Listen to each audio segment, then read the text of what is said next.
Chloe Jennings sat in the back corner of Jefferson High School's chemistry lab, her oversized hoodie pulled tight around her small frame. At 17, she barely reached 5'12" inches with wire-rimmed glasses that constantly slipped down her nose, and dark hair that she kept deliberately messy to avoid drawing attention. Most students at Jefferson barely noticed her existence, which was exactly how Chloe preferred it. She had been at this school for 3 years now, ever since her family moved to the suburbs from downtown, but she remained as invisible as the day she first walked through these halls. Before we jump back in, tell us where you're tuning in from. And if this story touches you, make sure you're subscribed, because tomorrow, I've saved something extra special for you. The late afternoon sun streamed through the classroom windows as Chloe carefully packed her textbooks into her worn backpack. Chemistry was her last class of the day, and she always stayed a few extra minutes to avoid the crowded hallways. She had learned early in her high school career that blending into the background was the safest strategy. Her grades were excellent, consistently ranking in the top 5% of her class, but she never raised her hand unless directly called upon. Teachers appreciated her quiet diligence, but her classmates saw her as nothing more than another bookish nobody. Just get through today, Chloe thought to herself as she finally gathered the courage to leave the empty classroom. 2 more years, and I'm out of here. The hallways of Jefferson High buzzed with typical teenage energy. Students clustered around lockers, sharing gossip and making weekend plans. Chloe walked quickly, keeping her eyes focused straight ahead, navigating through the maze of bodies with practiced precision. She had mapped out the least crowded routes to her locker months ago, timing her movements to avoid the popular kids and their inevitable drama. Well, look what we have here. Chloe's blood ran cold at the sound of that voice. She didn't need to turn around to know who it belonged to. Brad Kingston, Jefferson High star quarterback and unofficial king of the junior class, had somehow noticed her today. Standing 6 feet tall with perfectly styled blonde hair and the kind of confident swagger that came from never being told no, Brad was everything Chloe tried to avoid. His letterman jacket stretched across broad shoulders that had carried the school football team to 3 consecutive championships. Chloe Jennings, right? Brad stepped directly into her path, flanked by his usual crew. To his left stood Derek Foster, a linebacker whose neck was roughly the same circumference as Chloe's waist. Derek's buzzcut and perpetual scowl made him look older than his 17 years. On Brad's right was Tyler Mason, smaller than his friends, but compensated with a cool intelligence that showed in his calculating eyes. Tyler was the type who remembered every embarrassing moment and weaponized them at the perfect time. Chloe's heart hammered against her ribs. "Don't engage, just walk away." "Excuse me," she mumbled, trying to step around the trio. "Hold up there, genius." Brad's hand shot out, not quite touching her but blocking her escape route. "We need to have a little chat." The hallway seemed to pulse with anticipation. Other students slowed their pace, sensing potential drama. Chloe felt their eyes on her, waiting to see what would happen to the quiet girl who never caused trouble. Her cheeks burned with embarrassment, but she forced herself to look up at Brad's face. "I don't know what you want, but I need to get to my locker," Chloe said. Surprised by how steady her voice sounded, Derek snorted with laughter. "Listen to her, all polite and shit. Think you're better than us, bookworm?" Tyler added with a smirk. "Nobody thinks they're better than us, but some people need reminders about how things work around here." Chloe's hands tightened around her backpack straps. She could feel the familiar weight of her textbooks, the same books that had earned her a reputation as the class brain. In middle school, being smart had been enough to earn respect from teachers and avoid most social drama. High school operated by different rules that Chloe had never quite figured out. "Look, I don't want any trouble," Chloe said, taking a small step backward. "Trouble?" Brad laughed, the sound echoing off the metal lockers. "Who said anything about trouble?" We just need a little favor from our resident math genius." The pieces clicked together in Chloe's mind with horrible clarity. She had heard whispers about Brad's grades, how Coach Patterson had been putting pressure on the athletic department to maintain academic standards. Several star players had been benched earlier in the season for poor performance in their classes. "You want me to do your homework?" Chloe stated flatly. "See, I told you she was smart," Tyler said, his grin widening. "We've got this calculus test coming up, and well, let's just say numbers aren't exactly our strong suit." "But they're definitely yours," Derek added, cracking his knuckles in what Chloe assumed was meant to be intimidating. Chloe felt a familiar surge of anger, the same feeling she got when she watched injustice play out around her, but felt powerless to stop it. These three had everything handed to them: popularity, athletic prowess, the admiration of their peers, and now they wanted to steal her hard work too. "Don't do it," a voice in her head warned. "Walk away, find a teacher, tell someone." But Chloe knew how these situations played out. Teachers couldn't monitor every interaction, and reporting bullying often made things worse. She had seen it happen to other students who tried to fight back through official channels. The system protected the popular kids, the athletes who brought glory to the school. A quiet nobody like Chloe would be forgotten as soon as the next crisis emerged. "I can't do that," Chloe said quietly. "It's cheating." The temperature in the hallway seemed to drop 10 degrees. Brad's friendly facade cracked, revealing something harder underneath. "Can't or won't." His voice carried a new edge that made Chloe's skin crawl. "Both," Chloe replied, surprising herself with her boldness. Derek stepped closer, using his considerable size to loom over her. "Maybe you didn't hear us right, bookworm. This isn't really a request." 3 days later, Chloe sat in her advanced placement history class, staring at the empty space where her carefully completed homework should have been. The assignment had taken her 4 hours the night before, a detailed analysis of the causes of World War, one that she had researched meticulously. It was worth 20% of her quarter grade, and now it was gone. The memory of what happened played in her mind like a broken record. She had been walking to her locker that morning when Brad and his crew cornered her again. This time, they weren't asking for favors. "Last chance, Jennings," Brad had said, backing her against the lockers. "You help us out, or things get difficult." When she refused again, Tyler had grabbed her backpack while Derek held her arms. They had dumped everything onto the floor, trampling her carefully organized folders and notes. Brad had picked up her history assignment, looked her dead in the eye, and torn it in half. "Oops," he had said with mock concern. "Looks like you'll have to start over." Now, as Mrs. Patterson called for homework submissions, Chloe felt the familiar burn of humiliation in her chest. She raised her hand hesitantly. "Yes, Chloe, I don't have my assignment today. I'm sorry." Mrs. Patterson's eyebrows rose in surprise. Chloe had never missed an assignment in 3 years. "Are you feeling all right? This is very unlike you, I know." "I'll have it tomorrow, I promise." The teacher nodded, but Chloe could see the disappointment in her eyes. Perfect attendance, perfect grades, perfect behavior, that was Chloe's identity. Without it, what was she? After class, Chloe found herself in the school library, staring at blank notebook paper.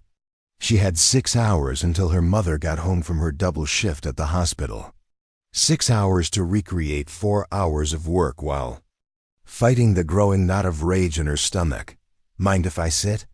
Chloe looked up to see Megan Carter, one of the few students who had ever shown her genuine kindness. Megan was everything Chloe wasn't: outgoing, confident, from a stable middle-class family. They had been friends since middle school, though. Chloe often wondered why someone like Megan bothered with someone like her. "Of course," Chloe said, gesturing to the empty chair. Megan sat down, her expression concerned. "I heard what happened this morning. Are you okay?" Chloe's hands trembled slightly as she gripped her pencil. "I'm fine, just need to redo some work." Chloe, this isn't fine. Brad and his friends destroyed your homework. That's not normal teenage behavior. That's bullying. The word hung in the air between them. Bullying. It sounded so clinical, so manageable. It didn't capture the helplessness Chloe felt, the way her stomach clenched every time she saw Brad's Letterman jacket in the hallway. What am I supposed to do about it? Chloe asked, her voice barely above a whisper. Tell the principal? File a report? You know how that goes. Brad's the golden boy. I'm nobody. Megan leaned forward, her eyes flashing with anger. You're not nobody, Chloe. You're the smartest person in our class. You're kind, you're hardworking, and you don't deserve this. Chloe felt tears prick at her eyes. She thought about her grandfather, the man who had raised her during the summers when her mother worked double shifts. He had been a boxer in his youth, later transitioning to various martial arts. He had taught Chloe to fight, not for aggression, but for protection. The strongest person in the room is often the one who chooses not to fight, he had told her. But when you must fight, you fight to end it quickly and decisively. Grandpa Joe had been dead for 2 years now, but his voice still echoed in her mind. She had continued training in secret, using YouTube videos and the small gym in their apartment building's basement. Her mother didn't know about the hours she spent perfecting her technique, the way she could break boards with her bare hands, or disable an attacker in seconds. I can handle this, Chloe said finally. How? Chloe looked down at her hands, small, delicate-looking hands that could deliver devastating force. I don't know yet, but I will. Telling and preparing this story took us a lot of time, so if you are enjoying it, subscribe to our channel. It means a lot to us. Now back to the story. The next morning, Chloe stood in front of her bedroom mirror, studying her reflection. Same oversized hoodie, same wire-rimmed glasses, same carefully disheveled hair. But something in her eyes had changed. There was a hardness there that hadn't existed a week ago. She had spent the previous evening not just rewriting her history assignment, but thinking about her grandfather's teachings. He had always emphasized that fighting wasn't about strength. It was about strategy, timing, and knowing when to act. Today, she whispered to herself, I draw the line. Jefferson High's main hallway was its usual chaos of slamming lockers and teenage voices. Chloe walked with purpose, her shoulders straight, her eyes focused ahead. She had timed this perfectly. Brad and his crew would be at his locker, holding court with their usual audience of admirers. She found them exactly where she expected. Brad was regaling a small crowd with some story about Friday night's football game, his arms gesturing dramatically. Tyler and Derek flanked him like bodyguards. Laughing at all the right moments, Chloe approached the group, her heart pounding but her step steady. The crowd parted as she walked through, sensing something different about the usually invisible girl. Brad, she said, her voice carrying clearly across the hallway. He turned, surprise flickering across his face before settling into his usual cocky smirk. Well, look who decided to join us. Come to reconsider our offer. No, Chloe said simply. I came to tell you that I won't be doing your homework. Not today, not ever. And if you or your friends touch my belongings again, there will be consequences. The hallway fell silent. Students who had been chatting about weekend plans and upcoming tests now focused entirely on the confrontation unfolding before them. Derek stepped forward, using his size to intimidate. Consequences? He laughed. What are you gonna do, bookworm? Tell the teacher? Chloe looked up at him, her expression calm but her stance shifting almost imperceptibly. Her grandfather's voice echoed in her mind. Balance, focus, and never let them see you as prey. I'm not going to do anything, she said quietly. But I'm also not going to let you do anything to me. Tyler's eyes narrowed. Is that supposed to be a threat? It's a statement of fact, Chloe replied. I'm done being your victim.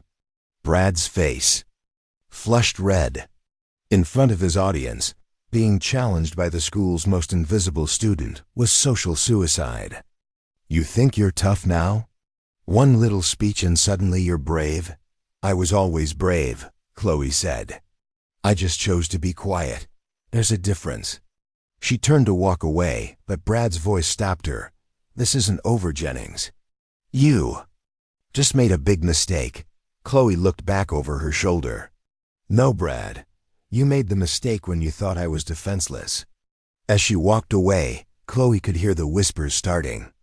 Students who had never noticed her before were suddenly very interested in the quiet girl who had just stood up to the king of the school. She felt a mixture of pride and terror coursing through her veins. In her next class, Megan slid into the seat beside her, eyes wide with amazement. Oh my God, Chloe, everyone's talking about what you did. Are you okay? I'm fine, Chloe said, though her hands were still shaking slightly. I had to do it.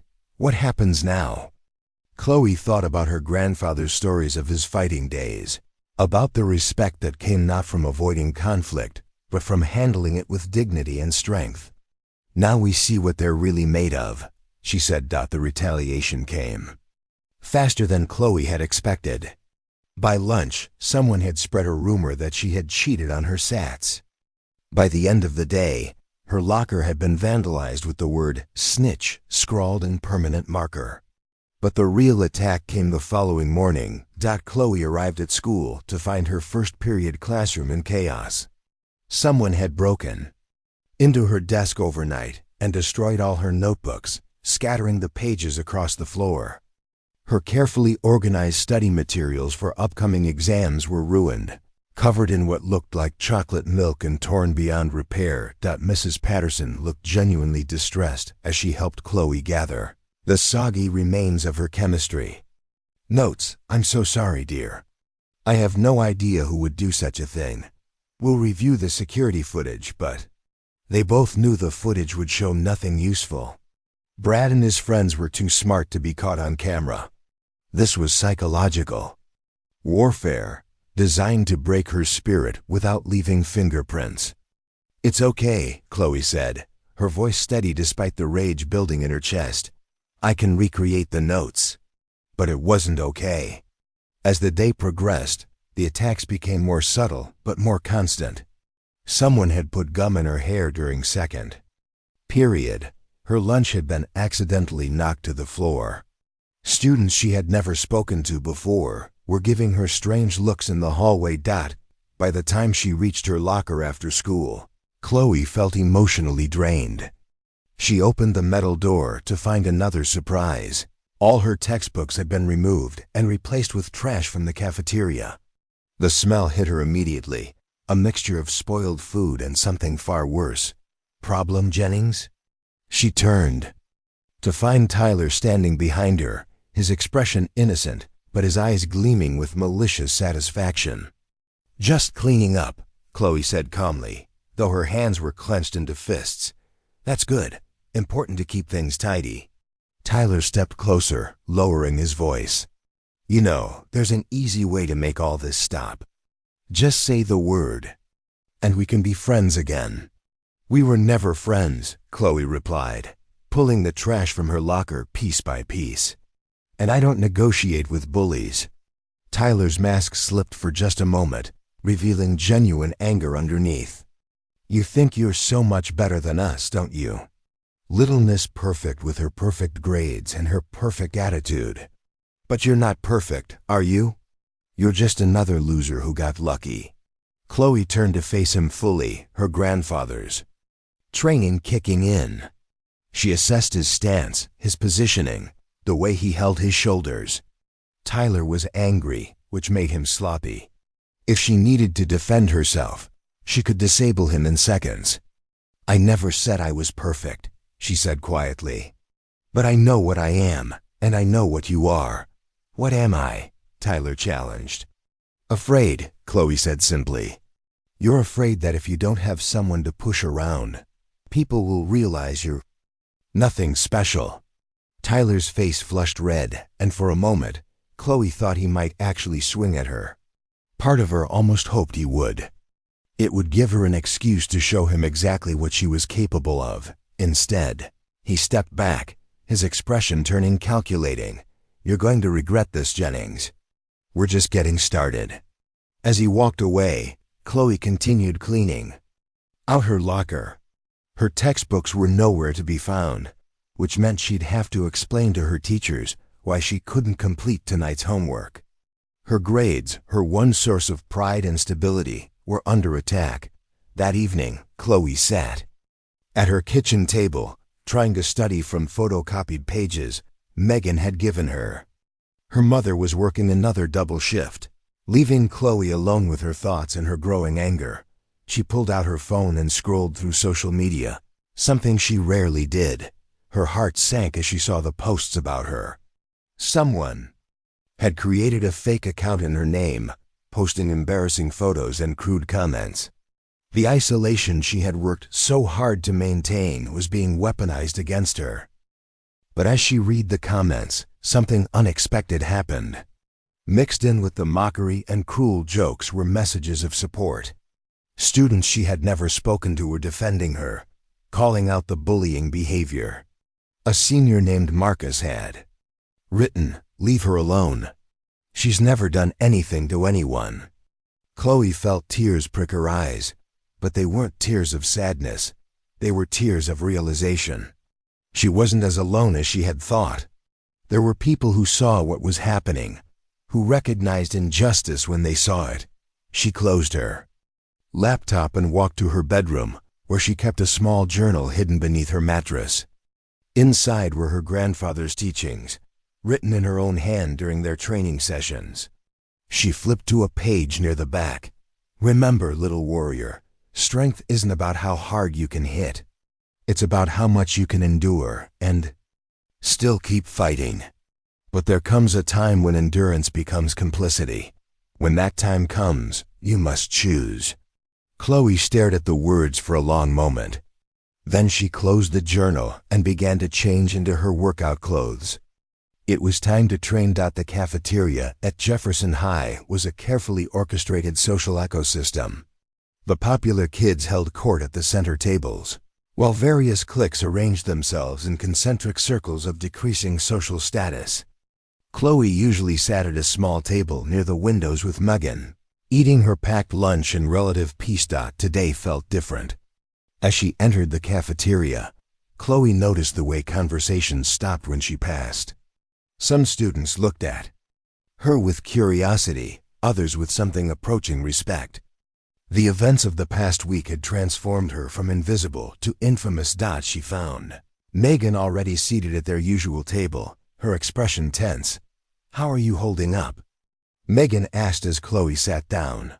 "I'm fine," Chloe replied, though they both knew it was a lie. The constant stress was taking its toll. She had bags under her eyes from staying up late, trying to recreate her destroyed notes, and her grades had slipped for the first time in her academic career. "You don't look fine," Megan said gently. "Maybe it's time to talk to someone. A counselor." "Or, no," Chloe said firmly. "I can handle this." Megan opened her mouth to argue, but her expression suddenly changed. Her eyes widened, looking over Chloe's shoulder. "Oh no." Chloe turned to see Brad approaching their table, flanked by Tyler and Derek, but this time, they weren't alone. A small crowd of students followed behind them, including some of the cheerleaders and several underclassmen who worshipped the ground. Brad walked on. "Ladies," Brad said, his voice carrying the false warmth of a politician. "Mind if we join you?" Before either girl could respond, Tyler grabbed Chloe's lunch tray and held it up for everyone to see. Inside was a simple sandwich, an apple, and a small container of yogurt, the kind of modest lunch that clearly marked her as different from the kids, who bought expensive meals from the cafeteria.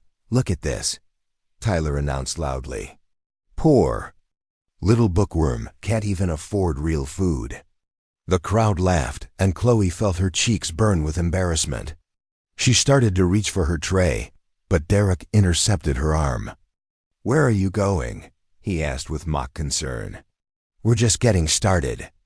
Brad took the tray from Tyler and examined its contents theatrically. You know what? I think we can help improve this meal. He opened the yogurt container and slowly turned it upside down, letting the contents spill onto Chloe's sandwich. Much better, he said, dumping the apple onto the floor and crushing it under his heel. Now it's properly seasoned. The crowd erupted in laughter. Chloe sat frozen, her hands gripping the edge of the table so tightly her knuckles went white. She could feel the eyes of the entire cafeteria on her, waiting to see how she would react. You're pathetic, Brad continued, his voice growing louder. Sitting here with your little friend, thinking you're better than everyone else. But you're not. You're nothing. You're a nobody who's about to learn her place. That's when something inside Chloe snapped. She stood up slowly, her chair scraping against the linoleum floor. The laughter died away as students sensed the change in atmosphere. Chloe looked at Brad, then at Tyler, then at Derek. Her grandfather's voice echoed in her mind. There comes a time when endurance becomes complicity. You're right, she said quietly, her voice carrying clearly in the suddenly silent cafeteria. I am nothing. I'm nobody.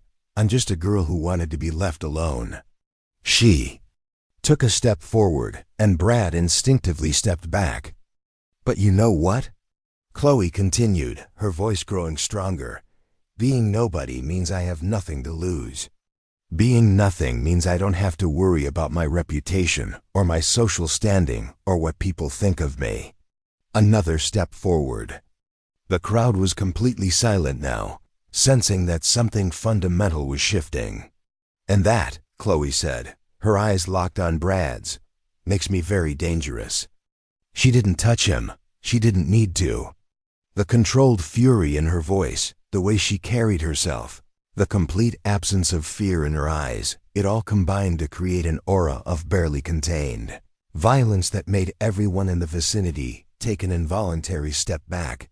Brad's face had gone pale. For the first time in his life, he was facing someone who genuinely didn't care about the consequences of their actions. You want to know what I am? Chloe asked, her voice now barely above a whisper, but somehow more terrifying than if she had shouted. I'm someone who's been pushed too far. I'm someone who's tired of being afraid. I'm someone who's finally ready to push back. She reached down and picked up her destroyed lunch, holding it up for everyone to see. This ends now, she said. All of it. The harassment, the vandalism, the games. It ends now, or I end it for you. The threat hung in the air like a physical presence. Students began backing away, creating a wider circle around the confrontation. Even Derek, who had never backed down from a fight in his life, seemed uncertain. Tyler tried to salvage the situation with a nervous laugh. Listen to her, making threats. What are you gonna do, bookworm? Tell the principal? Chloe turned to look at him, and he immediately stopped laughing. There was something in her eyes that spoke of violence barely held in check, of a lifetime of suppressed anger finally finding its voice. I'm going to give you one chance, she said calmly. Walk away, right now. Apologize to me and to everyone else you've bullied, and maybe we can pretend this never happened. And if we don't? Brad asked, trying to regain his composure. Chloe smiled, and it was perhaps the most terrifying thing anyone in that cafeteria had ever seen.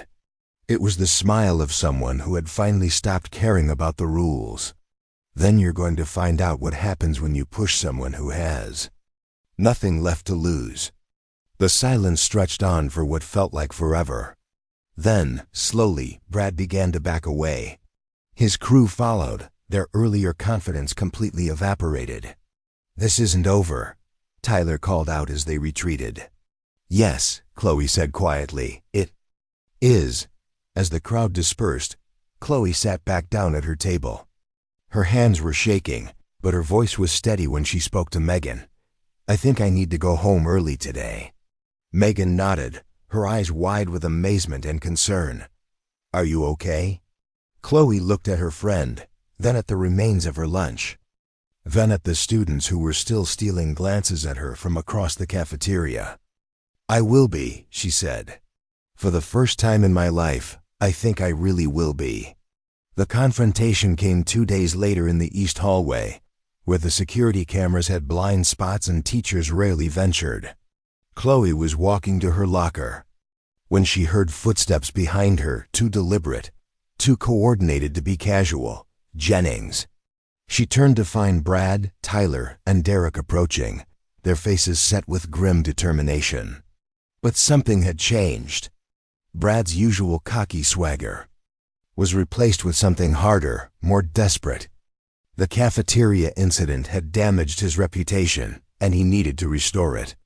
"You embarrassed me," Brad said, his voice low and dangerous. "Made me look weak in front of everyone." "You did that yourself," Chloe replied calmly, adjusting her backpack straps. Her grandfather's training kicked in, automatically assess the threat, find the exits, prepare for multiple attackers. Derek stepped forward, cracking his knuckles. "Time to put you back in your place, freak." He lunged first, his massive frame moving with surprising speed. But Chloe was ready. Years of training had prepared her for this moment. She sidestepped Derek's charge, using his momentum against him, and delivered a precise strike to his solar plexus. He doubled over, gasping for air. Tyler came next, swinging wildly. Chloe ducked under his punch and swept his legs, sending him crashing into the lockers. The sound echoed through the hallway like a gunshot. Brad's eyes widened as he realized what he was facing. "What the hell?" Chloe stood between them and the exit, her stance balanced and controlled. "I told you to leave me alone," she said quietly. "I gave you a chance to walk away." Derek struggled to his feet, his face red with rage and embarrassment. "You little bitch," he charged again, but this time Chloe was done being gentle. She grabbed his arm as he swung, twisted it behind his back, and used leverage to slam him face first into the lockers. He slumped to the floor, unconscious. Tyler scrambled backward, his earlier bravado completely gone. "Brad, man, we need to get out of here." But Brad couldn't move. His entire identity was built around being untouchable, the king of the school. If he ran now, he'd lose everything. "You think you're tough?" He snarled, pulling out his phone. "I'm calling the cops."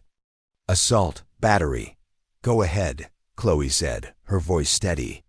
"Tell them how 3 football players cornered 1 girl in an empty hallway. Tell them about the weeks of harassment, the destroyed property, the threats. I'm sure they'll be very interested."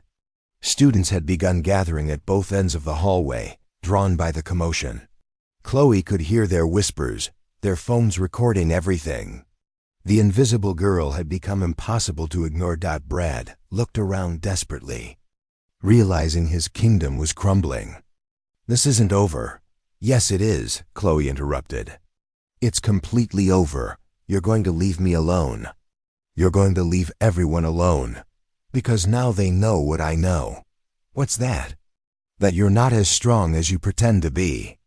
The aftermath of the hallway confrontation rippled through Jefferson High like wildfire. By lunch, everyone knew that quiet Chloe Jennings had single-handedly taken down 2 members of the football team. The reactions were mixed. Some students looked at her with newfound respect, others with fear. Chloe found herself eating lunch alone for the first time in months. Even Megan seemed uncertain about how to approach her. "Hey," Megan said hesitantly, sliding into the seat across from her. "How are you feeling?" "Different," Chloe admitted. "I spent so long hiding what I could do that I forgot I had the choice to use it." "Your grandfather taught you that?" Chloe nodded. "He said violence should always be the last resort, but when someone forces your hand, you don't apologize for defending yourself." That evening, Chloe sat at her kitchen table, finally able to study in peace. Her textbooks had been returned, mysteriously appearing in her locker, and her grades were slowly recovering. But the biggest change was in her relationship with her mother, Marie Jennings. arrived home from her shift at the hospital to find her daughter practicing forms in the living room. She watched silently as Chloe moved through the precise, controlled movements her grandfather had taught her. "I heard about what happened at school," Marie said quietly.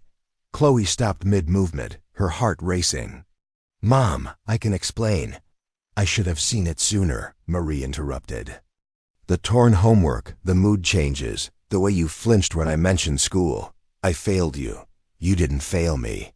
You were working to keep us afloat." Marie pulled her daughter into a hug, and for the first time in months, Chloe felt truly safe. "I'm proud of you," her mother whispered. "Your grandfather would be too." Brad's retaliation came in the form of a carefully orchestrated campaign of whispers and rumors. Unable to physically intimidate Chloe, he turned to character assassination. Stories spread about her violent tendencies, her unstable home life, and her dangerous martial arts obsession. The rumors reached their peak when someone anonymously reported to the school administration that Chloe had been training in deadly fighting techniques and posed a threat to student safety. Principal Thomas called her into his office on a Thursday afternoon. "Miss Jennings," he said, his voice stern but not unkind, "I've received some concerning reports about your extracurricular activities." Chloe sat straight in her chair, her hands folded in her lap. "I've been training in martial arts since I was 8 years old. It's about discipline and self-defense, not violence. But you used those skills against other students." I defended myself against 3 attackers who had been harassing me for weeks. I used the minimum force necessary to stop them. Principal Thomas leaned back in his chair, studying her. "The Kingston family is threatening to press charges. They claim you attacked their son unprovoked. There's security footage of the cafeteria incident," Chloe said calmly, "and witnesses to the harassment. I'm not afraid of their threats." Something in her tone must have convinced him, because Principal Thomas nodded slowly. "I'll look into it. But Miss Jennings, I need you to understand that this school cannot tolerate violence of any kind." "I understand," Chloe replied. "I hope you'll apply that standard equally to all students." The final confrontation came during the school's annual assembly. Brad had been suspended for 3 days following the investigation into the harassment, but he returned angrier than ever. He'd lost his position as team captain, his college recruitment prospects were in jeopardy, and his social standing had crumbled. As Principal Thomas addressed the student body about bullying and respect, Brad stood up from his seat in the middle of the auditorium. "This is all bullshit," he shouted, his voice echoing through the room. "You want to talk about bullying? That freak over there," he pointed directly at Chloe, "attacked me and my friends. She's the real threat." The auditorium erupted in whispers and gasps. Chloe felt hundreds of eyes turn to her, but for the first time, she didn't feel the need to hide. She stood up slowly, her voice carrying clearly through the sudden silence. "My name is Chloe Jennings. For 3 years, I've tried to be invisible. In this school, I kept my head down, did my work, and hoped to graduate without incident. But some people mistake quiet for weak. They mistake kindness for cowardice." She looked directly at Brad, her voice growing stronger. "I am not weak. I am not a victim. And I will not be bullied by anyone, regardless of their popularity or their threats." The applause started slowly, with just a few students clapping. But it grew, spreading through the auditorium like a wave. Students who had been too afraid to speak up were finally finding their voice. Brad's face went red with rage. "You think you've won? I think you're done," Chloe interrupted. "Your power was built on fear, and nobody's afraid of you anymore." As security escorted Brad from the auditorium, Chloe remained standing. She had found her voice, and she wasn't going to be silenced again. 3 weeks later, Chloe walked through the halls of Jefferson High with her head held high. Students nodded respectfully as she passed, and several underclassmen had approached her about starting a self-defense club.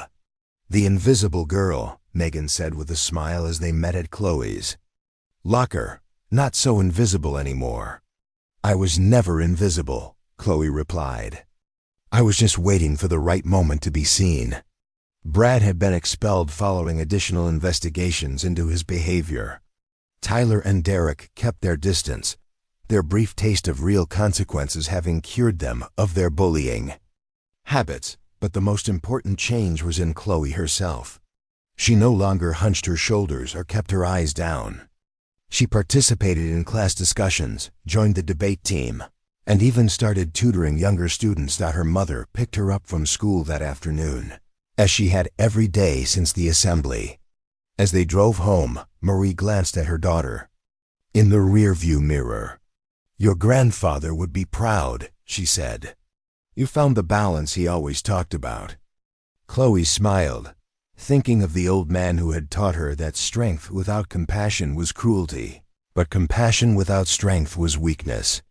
I think I'm finally ready to be both, she said. As they pulled into their driveway, Chloe felt a sense of peace she hadn't experienced in years.